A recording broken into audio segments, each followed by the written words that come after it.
Safety and peace of mind, they have been top of mind, especially following the tragic mass shooting in Uvalde. And those two things, they're priceless. Rachel Robinson sat in on a civilian response to active shooter event training today. They call it the CRACE class.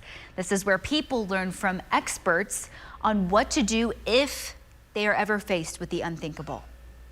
It's not a situation anyone wants to experience, but sadly, active shooters and mass shootings can happen anywhere at any time.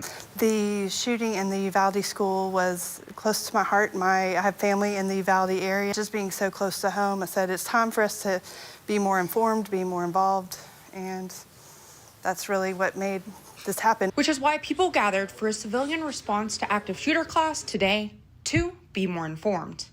Basically what you have is an active shooter represents X, police response is Y.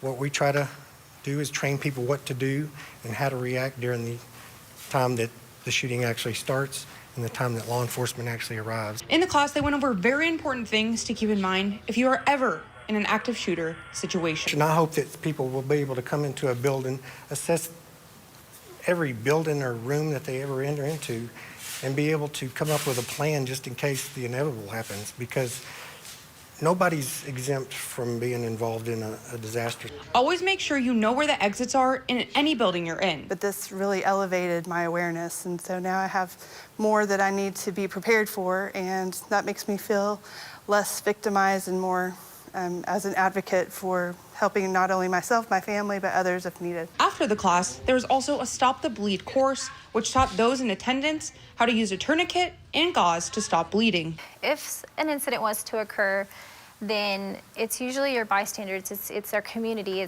those are the people that are going to the scene first, before the police, before the EMS. And so that's why I really want to reach out to our community, is because they're the ones that are going to be on the scene first. And so if I can teach them how to identify the life-threatening bleeding, if I can teach them ways to stop it, then, you could potentially save a life. Because you never know what could happen.